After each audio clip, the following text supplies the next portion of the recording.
ቤተክርስቲያናችን በአጭር ቃል ሐዋርያነት ነብይነት በዘመነ ሐዋርያትና በቤተክርስቲያን መመስረት ላይ አቅቷል። ምክንያቱም ሰው አይሾምም ሐዋርያ ክርስቶስ ብቻ ነው። ነብይን ሾሞ የሚልከው ክርስቶስ ብቻ ነው። በብዙ ዘይት የሚቀባ ምንም ይደረግ ክርስቶስ ነው የሚቀባ። እሱን ደግሞ ክርስቶስ ለራሱ ጠቅልሎ ወስዶታል። ሁለተኛ ይደገም ኤፌሶን ምዕራፍ 2 ቁጥር 20 ላይ እኔ ይገርመኛል እነኚህ ሰንሴሽኒስት የሚባሉት መንፈስ ቅዱስ መስራት አቁሟል አሁን ብለው የሚያምኑ እንደዚህ አይነት ዶክትሪን ያላቸው ግን አሁን ሐዋርያ የለም ወይ የሚለውንም ያብራራል።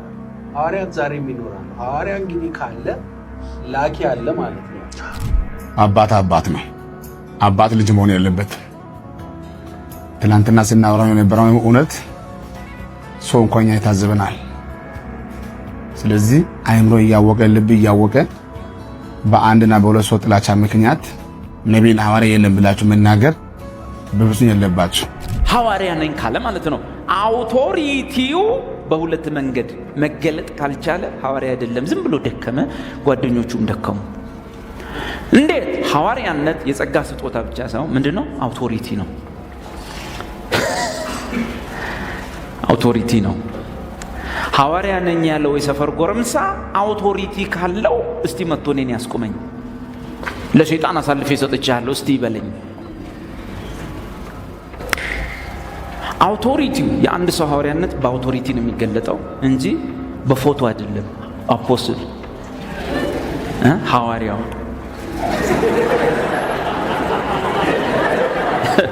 በአንጾኪያ ነቢያትና አስተማሪዎች ነበሩ ይላል አይደለም መጽሐፍ። ኖላዊ ደብዳቤ ወይም የእረኝነት መልእክት የሚባለው በትክክል በቤተ ክርስቲያኒቱ ውሳኔ መሰረት በቤተ ክርስቲያኒቱ ፕሬዚደንት ተፈርሞ የወጣ መልእክት ነው። በመሰረቱ ይሄ ደብዳቤ ነው ወይም ደግሞ መልእክት ነው።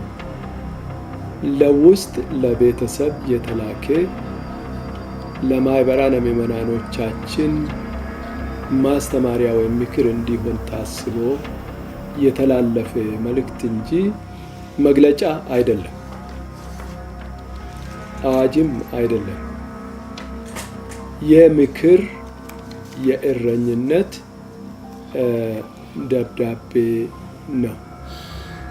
ለማህበራን ምዕመናን መሪዎች እና ለቄሶች የቤተ ክርስቲያኒቱን ዋና ጉዳዮችን ለሚያስፈጽሙት እገዛ እንዲሆን ታስቦ የተደረገ ነገር ነው። በነገራችን ላይ ይሄ ደብዳቤ ከወጣ በኋላ በውስጥ ቤተ ክርስቲያኒቱ ልዩ ዝግጅቶች እያደረገች ነው። በደብዳቤው መጨረሻ አካባቢ እንደተገለጸው በዚህ ኖላዊ ደብዳቤ ውስጥ የተገለጹትንና በተያያዥነት ደግሞ ሊነሱ የሚችሉትን ጉዳዮች አስመልክቶ ስልጠና ይሰጣል።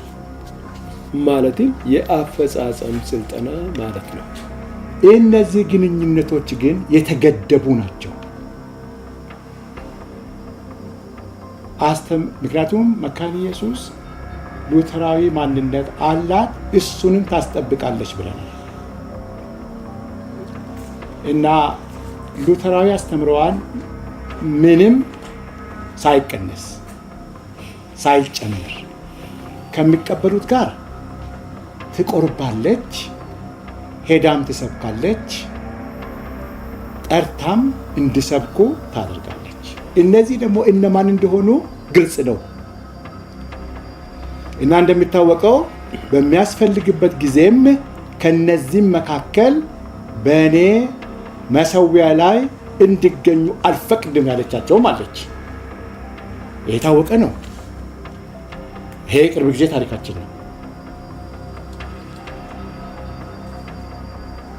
ከዚህ በፊትም ደግሞ በሌላ ግንኙነት እያደረገች ነገር ግን ደግሞ አብራቸው የማትቆርብ ደግሞ ብዙ አሉ በሀገርም ውስጥ በውጭ ሀገር።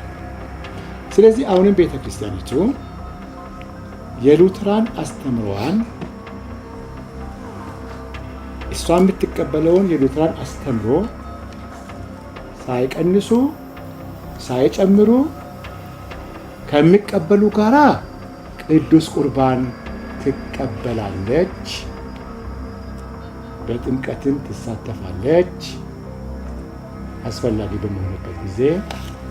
እንደገናም ደግሞ በስብከተ ወንጌልም ደግሞ እየተቀበለችም እየሄደችም የጌታን ስራ ትሰራለች ማለት ነው። የግል ጉዳዮቻችን በቤታችን እንሰራለን። ይሄ ደግሞ ምእመናኖቻችን እንዲጠበቁ ለማድረግ ነው። ምክንያቱም ምእመናኖቻችን በእኛ ማነው ከሌሎች ቦታ ከሌሎች አብያተ ክርስቲያናት የሚጋበዙ አንዳንድ አገልጋዮች እየሰማን እያየን አልዳናችሁም እያሉ ለምእመናኖቻችን የሚናገሩበት ሁኔታ ግልጽ ነው እየታየ እየመጣ ያለ ስለሆነ ምእመናኖቻችን ደግሞ ግራ በመጋባት ሌላውን በመፍራት ወደ ቤቱ እንድመለስ ስለማንፈልግ እነዚህ ቄሶች ወደ ሌላ ለምንድን ነው መሄድ ወይንም ወንጌላውያን ወደ ሌላ መሄድ ወይንም አገልጋዮች ወደ ሌላ መሄድ ቤተክርስቲያኒቱ የከለከለችበት ምክንያት የሚለው የመጀመሪያው ነገር መሄድ እንዳለ ሁሉ መጥራትም ስላለ ነው። ስለዚህ የራሳቸው መድረክ ለሌላ ሰው ሰጥተው መሄድ ስለማይችሉ ሁልጊዜ እዛ ጋር መሆን ስላለባቸው፣ ሁለተኛው ነገር ደግሞ ለራሳቸው ሄዶ ምእመናኖቻቸውን መከልከል አይችሉም። ስለዚህ ለምእመናኖቻቸው ጥንቃቄ ከምእመናኖቻቸው ጋር በመቀመጥ ምእመናኖቻቸው በቂ ምግብ እዚህ እያገኙ እንዲኖሩ ስራ መስራት የነሱ ፈንታ ነው። ስለዚህ የሚሄዱበትም ጊዜ የለም ማለት ነው። ለራሳቸው ሄዶ ደግሞ ምእመናንን አትሂዱ ማለት አይችሉም። ለምን? ለራሳቸው የሚያደርጉትን ነው ምእመናኖቻቸው። ስለዚህ ቤተክርስቲያን ወደ ሌላ መድረክ መሄድ ወይንም ወደዚህ ምስባክ ቦታ መጥራት አግባብ አይደለም፣ ጥበቃ ያስፈልገዋል ያለችበት ምክንያት ይሄ ነው።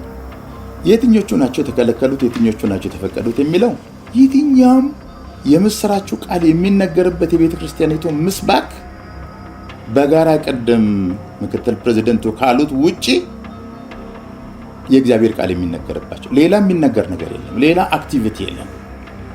ስለዚህ በዚያ ቦታ ሁሉ ላይ አገልግሎት ሊሰጡ የሚችሉ ቤተክርስቲያኒቷ በተለያዩ ስጦታዎች በተለያዩ አገልግሎቶች የተካኑና እግዚአብሔር የባረካት ቤተክርስቲያን ስለሆነች በቂ አገልጋዮች በቂ ምስባክ ስላላት ለራሷ በቂ ነች ለማለት ነው።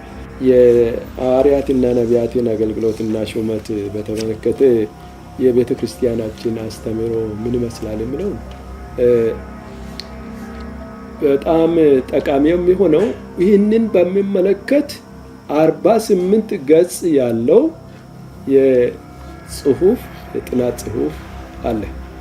እሱን ማንበብ ነው። ስመተ ሐዋርያ ስመተ ነቢይ ትክክል ነው አለ ወይስ የለም የሚል አለ። ያ ሁሉ ከተባለ በኋላ ብዙ ጽሑፎች ተነበው መዋቢ ጽሑፎችም ቀርበው የተለያዩ ቴዎሎጂያንስ የሚያቀርቡትንም አንዳንድ ደግሞ ሐዋርያትም ነቢያትም የሐዋርያትም የነቢያትም ሹመት ዛሬ አለ ብለው የሚከራከሩት ወንድሞች እህቶች የሚነሱበት መነሻ ጥቅስን ጭምር በማብራራት የተጻፈ ያለ ቤተክርስቲያናችን በአጭር ቃል ሐዋርያነት ነብይነት በዘመነ ሐዋርያትና በቤተ ክርስቲያን መመስረት ላይ አብቅቷል። እዛች ጋር ግልጽ የሆነ ሴሴሽኒስት ነው መካነ ኢየሱስ ሐዋርያ የሚል ሹመት ማለት ነው። ሐዋርያዊ አገልግሎት ግን አለ። ቤተ ክርስቲያናችን ይህንን ታምናለች። ሐዋርያዊ አገልግሎት ግን አለ። ትንቢታዊ መልእክት ግን አለ። ኦፊሱ ግን የለም። ምክንያቱም ሰው አይሾምም ሐዋርያ ክርስቶስ ብቻ ነው። ነቢይን ሾሞ የሚልከው ክርስቶስ ብቻ ነው። በብዙ ዘይት የሚቀባ ምንም ይደረግ ክርስቶስ ነው የሚቀባ። እሱን ደግሞ ክርስቶስ ለራሱ ጠቅልሎ ወስዶታል። ሁለተኛ አይደገምም። ኤፌሶን ምዕራፍ 2 ቁጥር 20 ላይ በነቢያትና በሐዋርያት መሰረት ላይ ታንጻችኋል። እኛም ሁላችን ደግሞ የአካሉን የምንገነባ ክርስቶስ ማዕዘኑ ድንጋይ እኛ ደግሞ ከሱ ጋር የምንሰራ ነን ይላልና አለቀ። በዚህ ነው ቤተክርስቲያናችን የምታምነው። ሐዋርያዊ አገልግሎት ግን አለ። መልእክተኛ ማለት ነው በቤተክርስቲያናችን። ሐዋርያ ማለት እንደዚህ ነው። ቃሉም ይሄ ነው። ወደ ግዕዙም ወደ ግሪኩም ስትሄዱ፣ ወደ ላቲኑም ስትሄዱ ይህንን ነው የሚናገረው። መልእክተኞች በቤተክርስቲያን አሉ።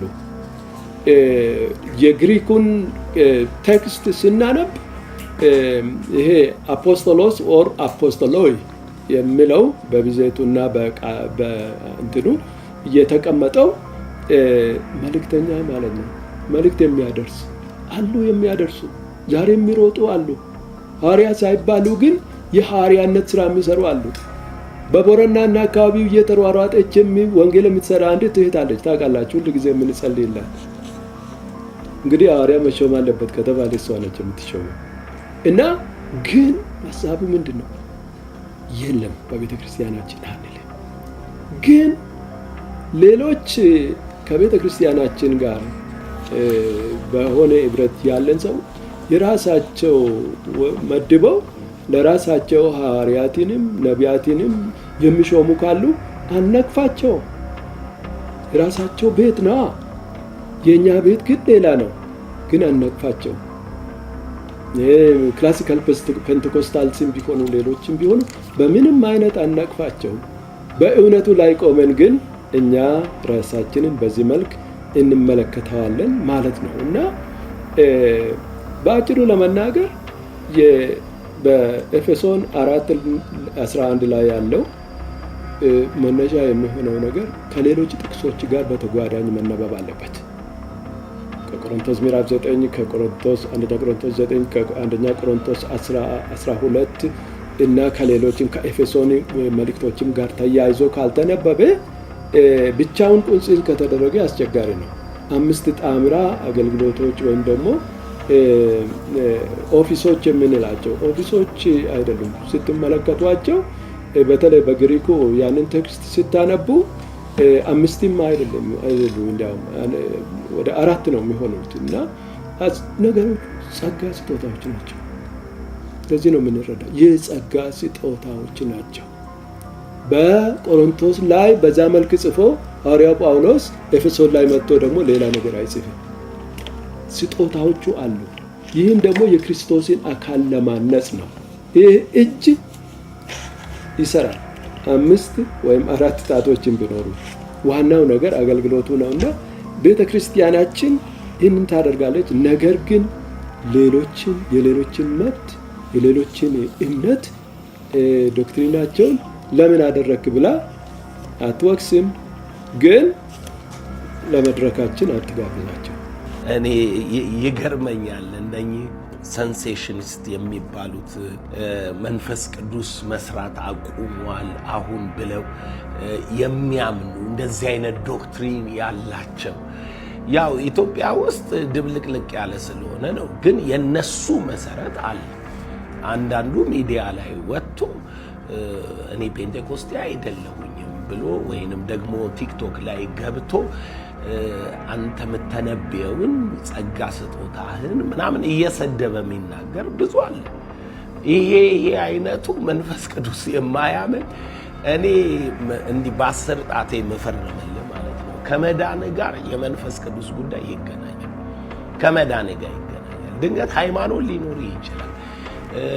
አንብበ በሰው አይምሮ በሰው ቋንቋ ልታወራ ትችላለህ። ጎበዝ ተናጋሪ ከሆንክ ልትሰብክም ትችላለህ። ሃይማኖት ስለሆነ ያንተ ታይፕ የሆኑ ሃይማኖቶች የመሰረቱትን ዶክትሪን አስረግጠ ልታስተምር ትችላለህ። ግን እኔ ስለ መዳንህ እርግጠኝነት የመንፈስ ቅዱስ መሰጠት ግዴታ እንደሆነ ዝም ብዬ ጥቅሶቹን ልንገር።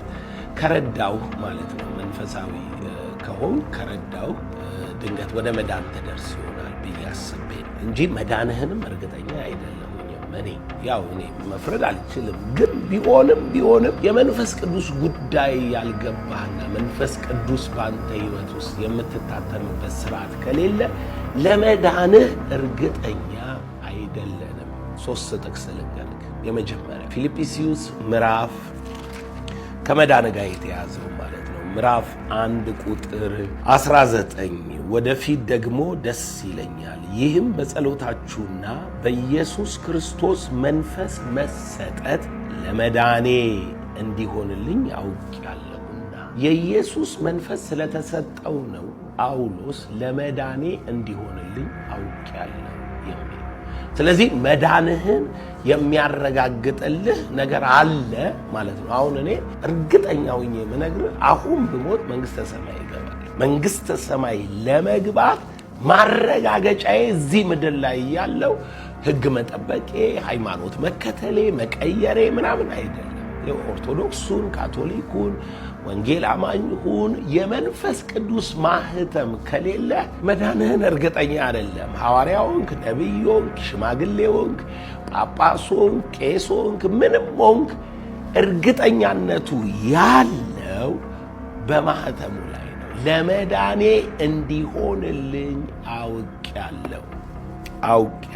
ስለዚህ መዳንህን የሚያረጋግጥልህ ሁለተኛው ጥቅሴ ደግሞ ኤፌሶን ምዕራፍ 1 ቁጥር 13 ላይ እናንተ ደግሞ የእውነትን ቃል ይኸውም የመዳናችሁን ወንጌል ሰምታችሁ ደግሞም በክርስቶስ አምናችሁ በተስፋው መንፈስ በመንፈስ ቅዱስ ታተማችሁ።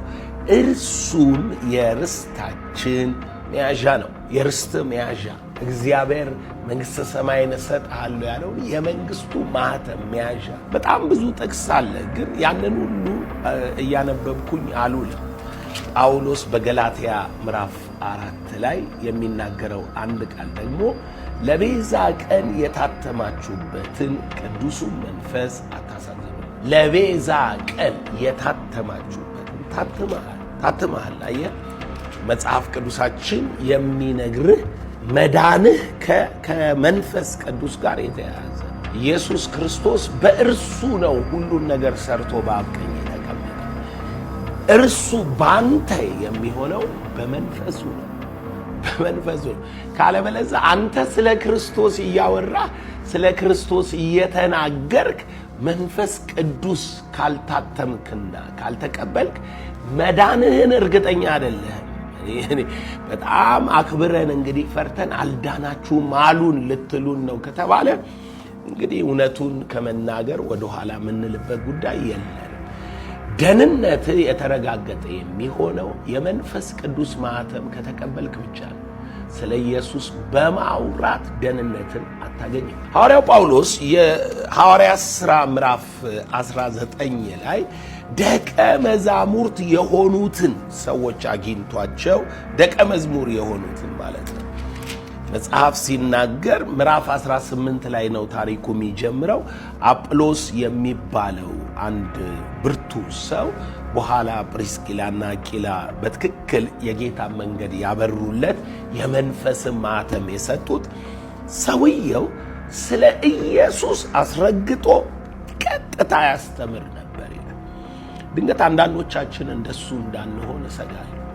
ተመልከቱት፣ ሐዋርያት ሥራ ምዕራፍ 18 ቁጥር 25 እርሱም የጌታ መንገድ የተማረ ነበረ፣ የዮሐንስን ጥምቀት ብቻ አውቆ በመንፈስ ሲቃጠል ስለ ኢየሱስ ይናገርና በትክክል ያስተምር ነበር። በመንፈስ ሲቃጠል ሰውየው የጌታን መንገድ አውቆ የዮሐንስን ጥምቀት ብቻ ገብቶት በውሃ ሚለው ማለት ነው። የመንፈስ ቅዱስን ጥምቀት ሳያውቅ የተነቃቃ የበረታ ግን አያችሁ፣ መንፈስ ቅዱስን አልተቀበለም፣ አልተጠመቀም እና እርሱም በምኩራብ ገልጦ ይናገር ጀመር። ፕሪስኪላና አቂላም በሰሙት ጊዜ ወስደው የእግዚአብሔርን መንገድ ከፊት ይልቅ በትክክል ገለጡለት እና አጵሎስ ምን አደረገ?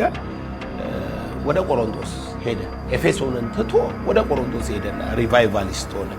የጌታ መንገድ በትክክል ሲገልጡለት ተማሪዎቹ ወደ ሆኑት እዛው ከተማ ኤፌሶን ወዳሉ ሰዎች አልመጣም።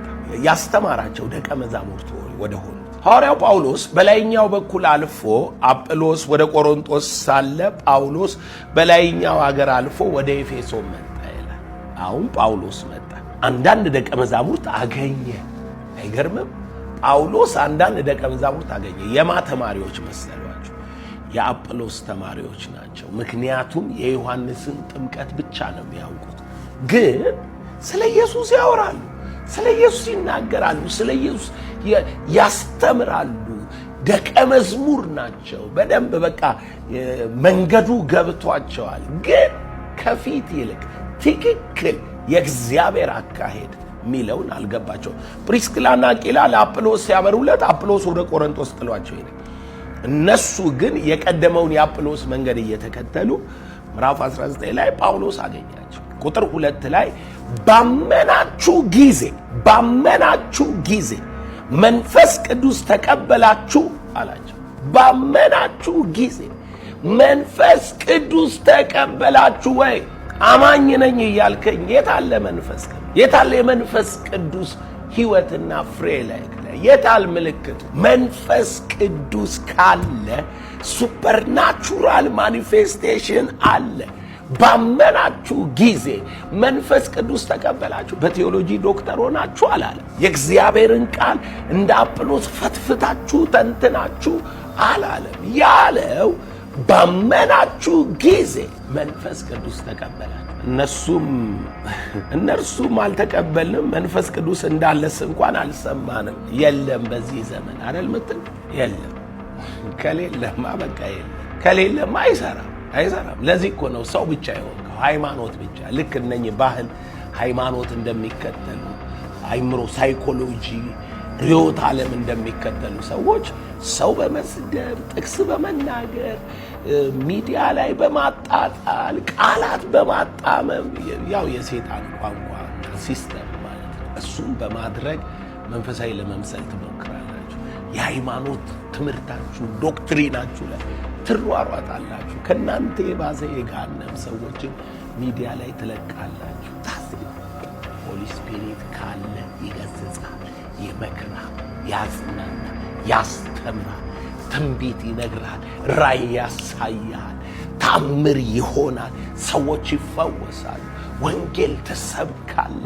መንፈስ ቅዱስ ካለ የመጣበትን ዓላማ ያደርጋል። ስለዚህ መዳንህ ከመንፈስ ቅዱስ ጋር መዳንህ ከመንፈስ ቅዱስ ጋር የተቆራኘ ነገር አለ፣ የተያዘ ነገር አለው። ማህተም አለው፣ ማረጋገጫ አለው፣ መያዣ አለው።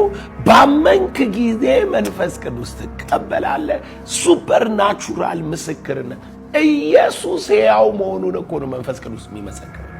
ከሙታን ተነስቶ የትንሣኤ ዓለምና ኃይል ውስጥ እንዳለ እኮ ነው የሚመሰክረው። ሌላ ምንም የለም እኮ። ምን ያደርጋል መንፈስ ቅዱስ ከሰማይ የወረደው? ኢየሱስ ሕያው መሆኑ። ኢየሱስ አብ ቀኝ ተቀምጧል፣ ምድር ላይ ሕያው አይደለም እያልከኝ ነው? አሁን አይፈውስም ምትለኝ? አሁን አይሰራም ምትለኝ? አሁን አይተነብይም ምትለኝ? አሁን ቤተ ክርስቲያንን አያጽናናም? ሰዎች ወደ መለኮታዊ ተስፋቸው ክርስቶስ ሰርቶ ወደ ጨረሰላቸው ወደ መስቀሉ ቃል ሕይወት አይደርሱም ልትለኝ ነው?